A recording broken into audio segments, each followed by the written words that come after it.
उन्हाळ्याचे दिवस आहेत आणि माझ्या गावामध्ये जवळजवळ 1 किलोमीटरमधून पाणी आणतोय आणि माझं रस्त्यावर घर असल्यामुळे हे माझ्याच घराजवळ थांबतील, मला पाणी मागतील, म्हणून त्या बाईने दरवाजा लावला. दरवाजा लावल्यानंतर काही दिवसानंतर त्या बाईचा मृत्यूकाळ जवळ आला. ती बाई मरण पावली. मरण पावल्यानंतर इतफाकमध्ये त्याला तिथे ताण लागली. तिथे ताण लागल्यानंतर त्या बाईने तिथे पाणी मागितलं. पाणी मागितल्यानंतर त्या ईश्वराने सांगितलं, अरे बाई म्हणे, तू जर पाणी दिलेलं असेल तर तुझ्या चौकडून समुद्रच समुद्र आहे. पाणी तुझ्या हाताने जा आणि घेऊन टाक आणि पिऊन घे.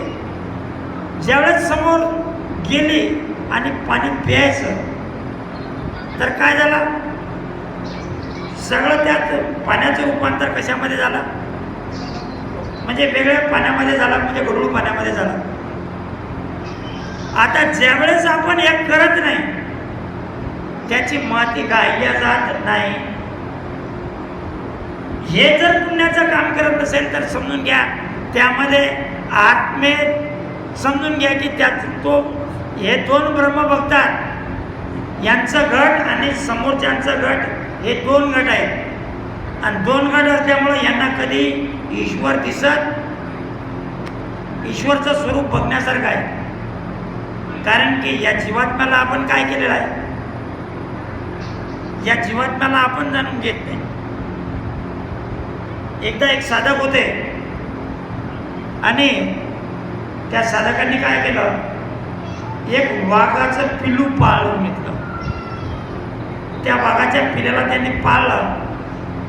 पाळता पाळता त्या वाघाच्या पिल्ल्यामध्ये आणि त्या माणसामध्ये फार जवळचं नातं आलं. आपण कोणाबरोबर जर जीव जर लावला तर जीवामुळे माया जर लावली तर त्या माया लावल्यामुळे तो जीव आपल्या एकदम जवळ येतो आणि आपण त्याच्या मायेशी बांधल्या जातो. आता तो वाघ सुद्धा त्या वाघाचं पिल्लू त्या माणसाच्या प्रेमामध्ये बांधल्या गेले. बरेच दिवस झाले. आता ती व्यक्ती एकदा झोपली. आता ज्यावेळेस झोपली ते वाघाचं पिल्लू म्हणजे वाघाचं पिल्लू, वाघाचं पिल्लू म्हणजे अखेर ते वाघाचंच पिल्लू आहे आणि जीव हा गरीब असतो. जीव फार गरीब आहे. तुम्ही लढा कोणाशी लावा, लावल्या जाते. जीव कसा आहे, गरीब, समजेनुसार काम आहे.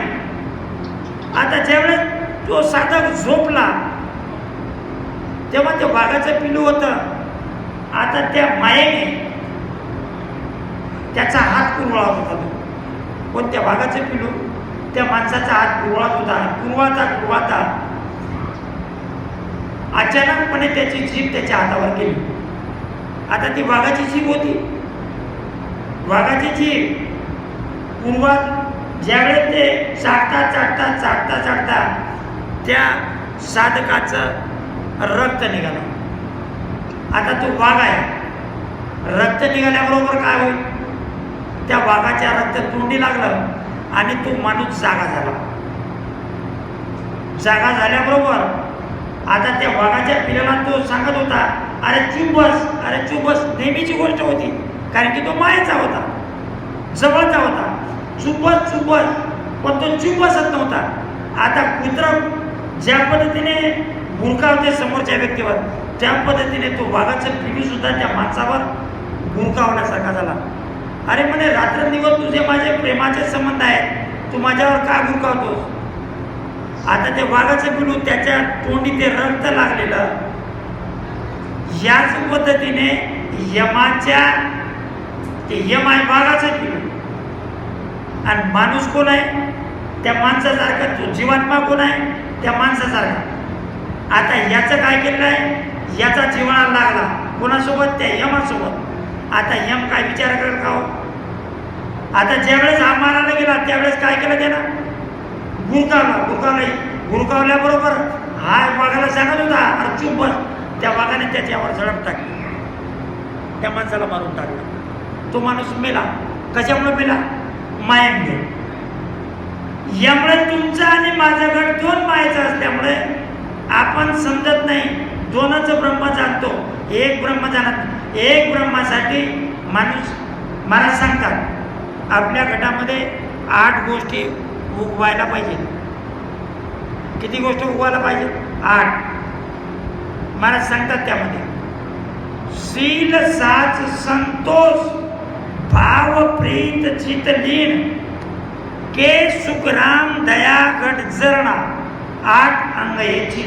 या 8 गोष्टी त्या साधकामध्ये आल्या तर समजून घ्या तुमचं गट तुम्ही मानता आणि समोरच्याचं गट सुद्धा तुम्ही तुमचंच मानता.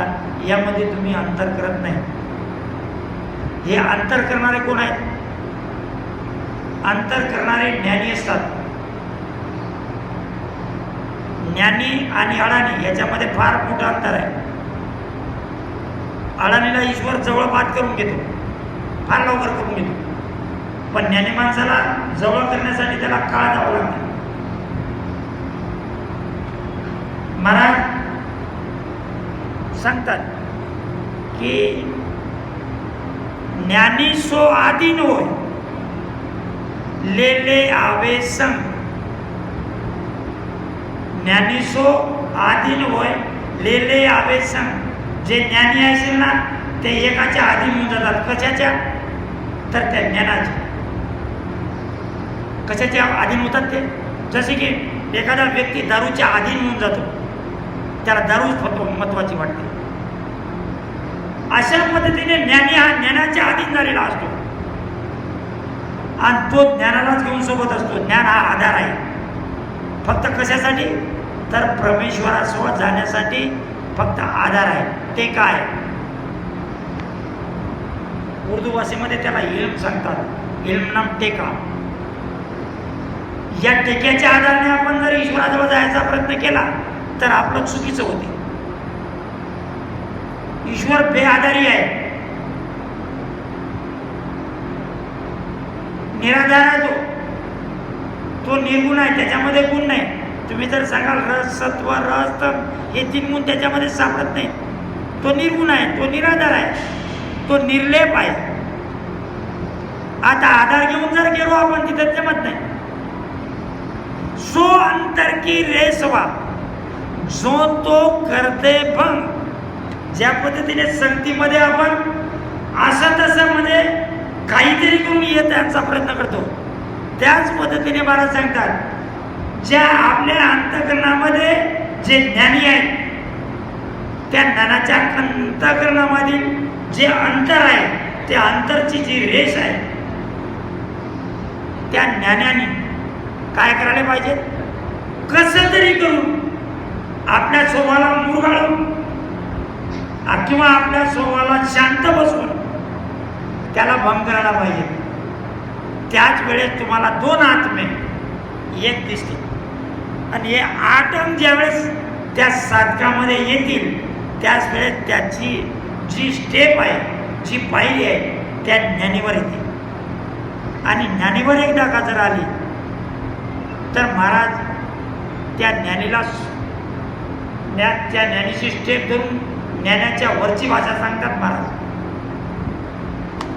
जासू हंस उपनो आदू सोतो पिता कहावे माया आद हंस की जोरू मूरख वेदन पावे.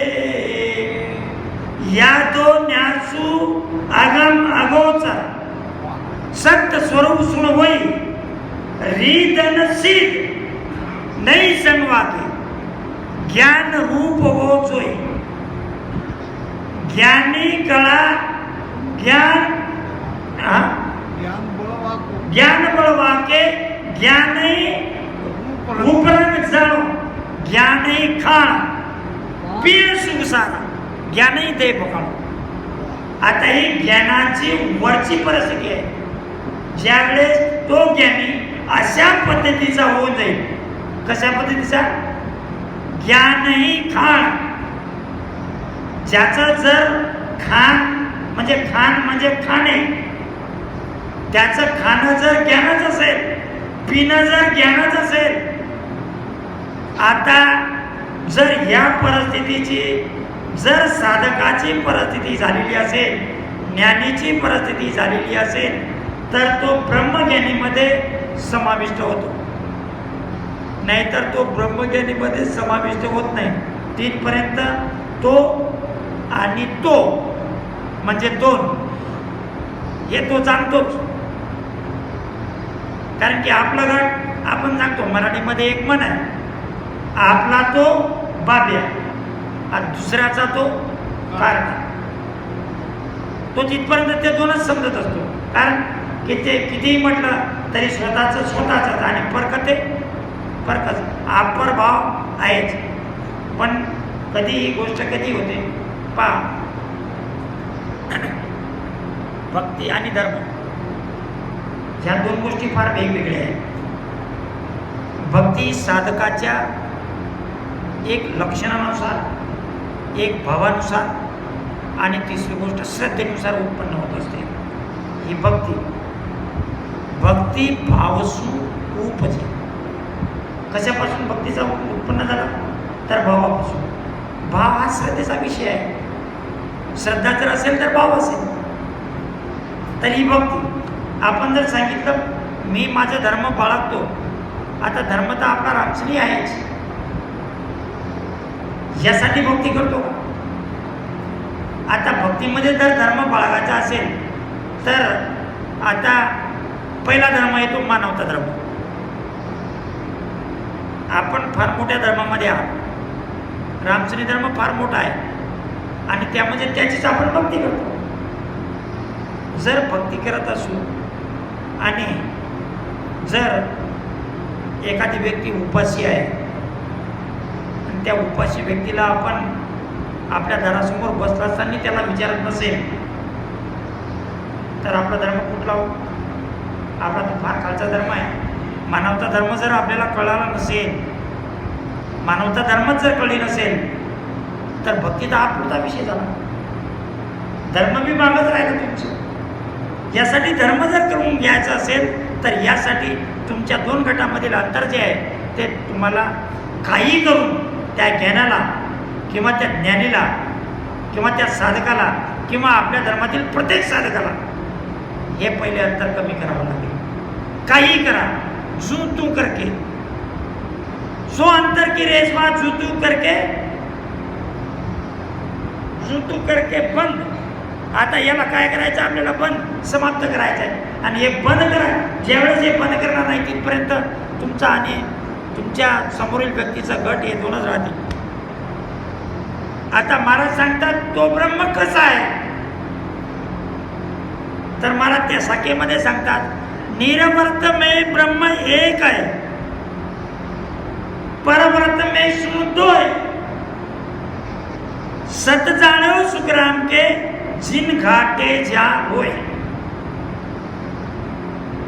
महाराज सांगतात, आमचे आमदार साहेब चांगल्या पद्धतीने सांगतात की केवळ कोसून बीज घे बसू जन्मे आवे, नहीं करनी के माय ज्ञान सु कदे न पावे, ना केवल उपदेश मांड में रहन कोई, जहाँ प्रगटे जन्माय सो तारे अंश सोई. सुखराम अनंत ले उदर्या. काय सांगतात महाराज? जर केवळ ज्ञानाची प्राप्ती म्हणजे केवळ ज्ञान म्हणजे पारब्रह्म्याचं ज्ञान. आता महाराज सांगतात जिथपर्यंत आपण आपल्या सवयीनुसार, बोलण्यानुसार, वागण्यानुसार, आपल्या स्वभावानुसार किंवा आपल्या ज्ञानेंद्रियानुसार, कर्मेंद्रियानुसार जर निवृत्त होत नसेल तर निर्वृत्त में शून्य एक आहे. आपण ज्यावेळेस आपल्या ज्ञानेंद्रियापासून, कर्मेंद्रियापासून निवृत्त होऊन म्हणजे काहीच करायचं नाही का? नाही, जे करायचं आहे पण जसं चालू आहे त्या पद्धतीने फक्त आपल्याला आपल्या मनाची समाधानी मानायची आहे, म्हणजे त्यालाच आपण निवृत्त म्हणू. कारण की वृत्ती प्रत्येकाच्या घडामध्ये उठतेच उठते. वृत्ती ही लागलेलीच आहे. वृत्ती ही मानवाच्या मनामधील एक मुख्य केंद्र आहे, ती आहे वृत्ती. वृत्ती उठली की बाकीचे नखरे ॲटोमॅटिक माणसामध्ये येतातच. निर्वृत्त में शून्य एक आहे, निर्वृत्त में ब्रह्म एक आहे, परवृत्त में शून्य तो आहे. परवृत्ती म्हणजे आपण समजू, परवृत्ती म्हणजे या प्रवृत्तीच्या पसाऱ्यामध्ये आपण ज्यावेळेस आलो, आपण ज्यावेळेस आपण जन्माला आलो त्यावेळेस आपण कधीही बघतो, ज्यावेळेस मूल लहान असतं, मूल जन्माला आल्याबरोबर त्याचं जे सहस्त्रदळ कमळ असतं ते कमळ सताळ उघडं असतं, असं समजून घ्या. त्यामधील पडदा कमी पद्धतीचा असतो. त्या बालकामध्ये त्या सहस्त्रदळ कमळाची म्हणजे केवळाची त्याला माहिती असते. जसा जसा तो मूल वाढत जातो, आता मूल वाढत कधी जातं, ते सहस्त्रदळ दाबल्या कधी जातं, कारण की सगळ्यापेक्षा पहिले ते आईला माहीत असतं किंवा त्या दाईला माहीत असतं. ती दाई काय करते, त्या सहस्त्रदळ कमळाला म्हणजे त्या ताळूला तेल टाकू दाबायचा प्रयत्न करते की आता बस झाला, वरचं बघायचं नाही, आता कालचा बघ. प्रवृत्तामध्ये पसाऱ्यामध्ये आलेला आहे आणि या प्रवृत्ताच्या पसाऱ्यामध्ये जी वरची वृत्ती आहे ती वृत्ती दाबते आणि ती दाबू दाबू दाबू दाबू पहिले आणते कुठं डोळ्यामधून आपल्या येणाऱ्या सर्व ज्ञानेंद्रियामध्ये त्याचा पसारा होते. हळूहळू त्या मुलाला ज्ञान कळत जातं आणि ज्ञान कळता कळता त्या मुलाचे इंद्रिय चांगले सुदृढ होतात. ज्ञानेंद्रिय सुदृढ झाले की कर्मेंद्रिय सुदृढ होतं. तो वयामध्ये आला की सर्व जेवढे काही इंद्रिय आहेत त्याचे सर्व सुदृढ होतात. ज्ञानेंद्रिय सुद्धा सुदृढ होतात आणि कर्मेंद्रिय सुद्धा सुदृढ होतात आणि तो प्रवृत्तीच्या पसाऱ्यामध्ये पडला जातो. ज्यावेळेस तो प्रवृत्तीच्या पसाऱ्यामध्ये पडला जातो त्यावेळेस त्या माणसाचं त्या सहस्त्रदळ कमळाची त्याला माहिती कमी होते. त्यावेळेस तो ज्यावेळेस 2 वर्षाचा मुलगा झाला की त्याला बोलणं येतं आणि बोलणं येतं त्यावेळेस त्याचा तळू कसा झालेला असतो कडक, त्याला वरची माहिती काही नसते. समजून घ्या की त्याचा शास्त्रदळ इथं समाप्त झाला, त्याला माहिती कमी झाली. आता ही गोष्ट आपण ज्यावेळेस आपल्या वृत्तीमध्ये धारण करतो त्यावेळेस ती वृत्ती ऐसते असते. आपण कधी शब्द कुठे लागतो, आपण काय करतो. महाराज सांगतात पा त्या शस्त्रदळ कमळाची माहिती एका संख्येमध्ये सांगतात. बारी के अध बीच में एक फूल है और ताके कली 1000 है वहाँ माया की ठोर. मायेचं ठोर कधी आहे, ठोर म्हणजे चुपचाप बसणे. हा ठोर शब्द आपण आपल्या बंजारा समाजामध्ये एका ठिकाणी सांगतो. सासूनाची जर भानगड झाली आणि जर मुलगा रागामध्ये आला आणि त्या सुनेला त्या मुलाने बदललं, त्याच्या बायकोला बदललं, मारलं, तर ती सून त्या सासूला सांगते आप तो ठोर लोगों ने दारू खोल दो. ठोर म्हणजे चुपचाप बसणे. बारी के अदबीच में त्रिगुटी ते 10वें द्वारामध्ये शस्त्रदळ म्हणजे कारण की अचानक हे प्रवृत्तीचा पसारा आला म्हणून हा विषय मी समोर घेतोय. जरा तो विषय टाकायला नाही पाहिजे पण अचानक काय हरकत नाही, एक कडवं घ्यायला काय हरकत नाही. आता त्रिगुटी ते 10वें द्वारामध्ये महाराज त्याचा उल्लेख करतात की ताकी कली 1000 आहे. आता ती बारी जी आहे ते भवरगुपाच्या पलीकडील आहे. आता भवरगुपा सांगतात तरी ते भवरगुपा अलीकडे झाली. बारी के बीच में एक फूल है और आता ते एक फूल आहे आता फुल मध्ये असं समजून घ्या की तो एक विचार आहे, ताके कली हजार आहे, वा माया केटो, तिथपर्यंत त्या मायेचा पसारा आहे, तिथपर्यंत माया दोन म्हणून समजून घेते, तिथपर्यंत निर्वृत्त आणि परवृत्त. निर्वृत्त म्हणजे ज्या वेळेस वृत्ती तिथं ठोर बसेल. आता वृत्ती कोण? वृत्ती आपल्या ज्या ज्ञानेंद्रिय आहेत त्या तिथं ठोर बसतील, तिथं काही एक त्या बोलणार नाही. त्यावेळेस जी वृत्ती काय झाली? निर्वृत्त झाली. तिथे त्याला काही दिसत नाही, त्याला काही समजत नाही. त्यावेळेस हे जेवढे ज्ञानेंद्रिय आहेत आपले ते सर्व ज्ञानेंद्रिय एक पागलासारखे होऊन जातात, त्यांना काहीच कळत नसतं. जर कळत असेल तर समजून घ्या साधकाची ती परिस्थिती झालेली नाही, हे समजायला काहीच हरकत नाही. निर्वृत्त में ब्रह्म एक आहे, परवृत्त में दो आहे. आता प्रवृत्तीच्या पसाऱ्यामध्ये या संसारामध्ये आपल्या घटामध्ये तर आहेच आहे. घटामध्ये ज्यावेळेस आपण ध्यान करता करता, आता ध्यान करण्याची विधीच किती आहे? ध्यान आपण सुरतेनेच करतो, आणि सुरत तरी बघतो कशाने? तर ज्ञानेंद्रियाने. आणि ते ज्ञानेंद्रिय कोणते? तर डोळेच. आणि त्या डोळ्याच्या आधारानेच वृत्ती जागते. आता पहा, त्या प्रवृत्त या घटामधील वृत्ती या ज्ञानेंद्रियाच्या सहाय्याने ज्यावेळेस निवृत्त होतील त्यावेळेस ब्रह्म एक दिसेल. त्यावेळेस ब्रह्मज्ञान कळलं. समजून घ्या, कळलं.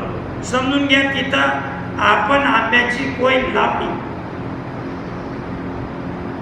आता कोय लावली म्हणजे आंब्याचं झाड. पहा, नाम आणि नामामधून निघणारा शब्द. नाम आहे आंबा, नाम आहे आंबा.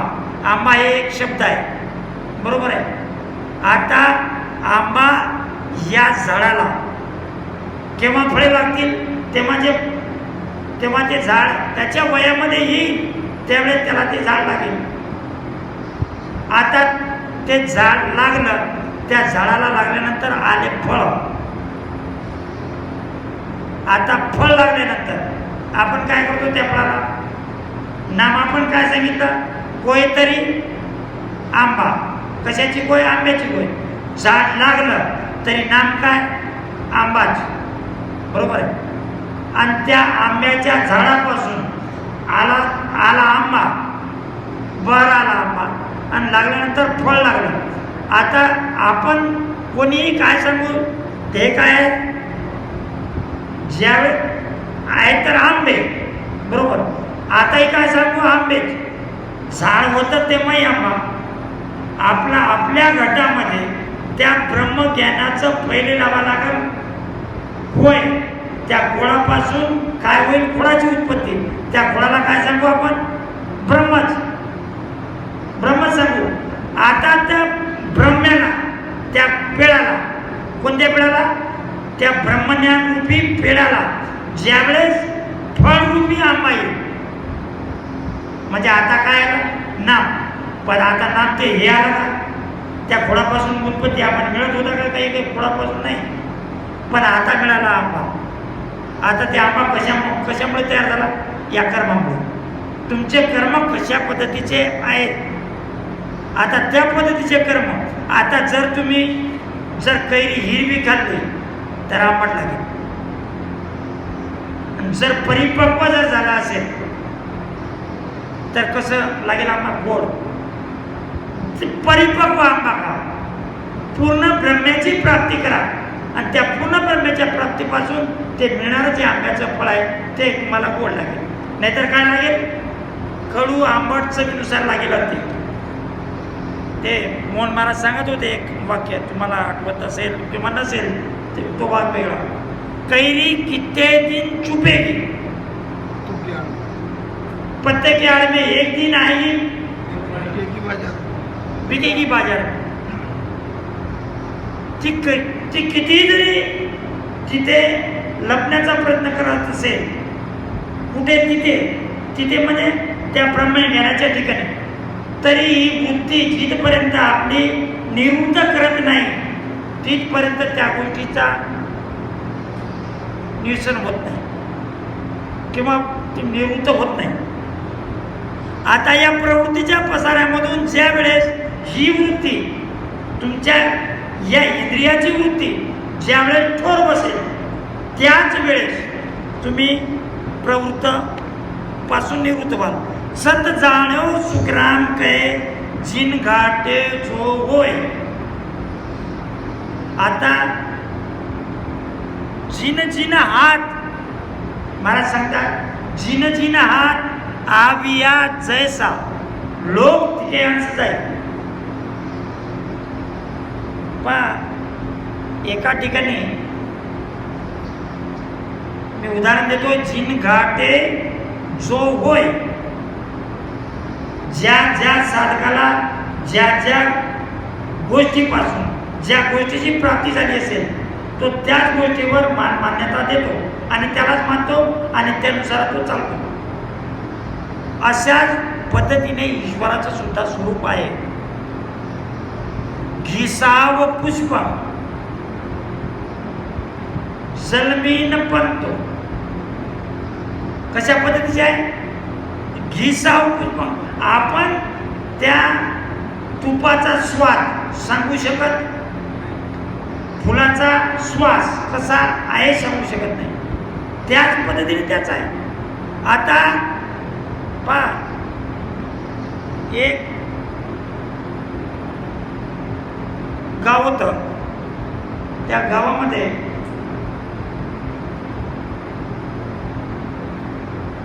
काही आंधळे होते आणि त्या आंधळ्याच्या गावामध्ये एकदा एक मावताने एक हत्ती नेला. आता त्यांच्यामध्ये भाव तयार झाला. कोणामध्ये? त्या आंधळ्यामध्ये. आंधळ्यामध्ये भाव असा तयार झाला की चला म्हणे, आपल्या आयुष्यात आपण कधी काही बघितलं नाही पण हत्ती तर बघून घेतो. म्हणून प्रत्येक आंधळे त्या मावताच्या हत्तीकडे गेले. आता ज्यांच्या एक आंधळा गेला तर त्या हत्तीच्या त्यांनी पायाला असा धक्का लावला तर त्याला जाणीव झाली की अरे हत्ती खांबासारखा असतो. आणि त्यानंतर एक दुसरा आंधळा गेला तर त्यांनी त्याच्या कानाला धक्का लावला तर त्या कानाचा भाव असा तयार झाला की हत्ती हा कशासारखा असतो, सुपासारखा असतो. असे प्रत्येक 3-4 आंधळे गेले आणि त्या आंधळ्यांनी त्या प्रत्येकाची जाणीव जशी झाली त्या पद्धतीचं त्याचा वाहून करत होते. आता काय, हत्ती हा खांबासारखा आहे का? नाही, त्याची रचना वेगळीच आहे. आता हत्ती काय सुपासारखा आहे का? नाही. पण त्या आंधळ्याची भावना काय झालेली होती? अशाच पद्धतीने महाराज सांगतात, जिन जिन हात आविया तैसा. ज्याला, ज्या साधकाला ज्या ज्ञानाची प्राप्ती झाली, जर तो प्रवृत्तामध्ये असेल, जर त्याची प्रवृत्तीची भावना असेल तर तो प्रवृत्तीमध्येच त्या ईश्वराला बघत असतो आणि त्या प्रवृत्तीचंच भजन करत असतो. त्याला काही अडलं नाही वृत्तीचं भजन करायचं, त्याचं काय अडलं नाही वृत्तीमध्ये भजन करायचं, तो करणारच नाही. तो त्या निवृत्तीमध्ये जाणारच नाही. तो त्या प्रवृत्तीच्या पसारामध्ये जसं असेल त्याला जर त्याचा संसार चांगला होत असेल. मी तरी कित्येक बघितले समजा असे की का हो तुम्ही रामचनी आहात? हो आम्ही रामचनी आहोत. बरं काय बरं तुम्ही रामचनी का झाले भाऊ? तर काय ते मी रामचनी झालो आणि माझा संसार म्हणजे रामचनी झाल्याबरोबरच एकदम सुरळीतपणे चालू झाला. आता त्याचा संसार जर बिघडला तर तो रामचनीचा धर्म सोडल्याशिवाय राहत. म्हणजे त्याची भावना कशावर आहे? त्याची भावना आहे फक्त माझा सुरळीत संसार चालल्या गेला पाहिजे. आता हीच आहे प्रवृत्तीचा प्रसार. या प्रवृत्तीच्या प्रसारामध्ये जे जे जसं साधक पडले असतील त्याची भावना त्याच पद्धतीने ते मानत असतात आणि दुसरं काहीच नाही. सत जाणं सुग्राम के, सत म्हणजे खरं. आता त्या शाहीच्या म्हणण्यानुसार अति होता का नाही. आता त्या स्वरूप जर बघितलं अशाच पद्धतीने ईश्वराचं जे स्वरूप आहे हे वेगळं स्वरूप आहे. हे आपल्या मानण्यात स्वरूप नाही. आपल्या बुद्धी ज्यावेळेस बंद होती आपल्या डोळ्याने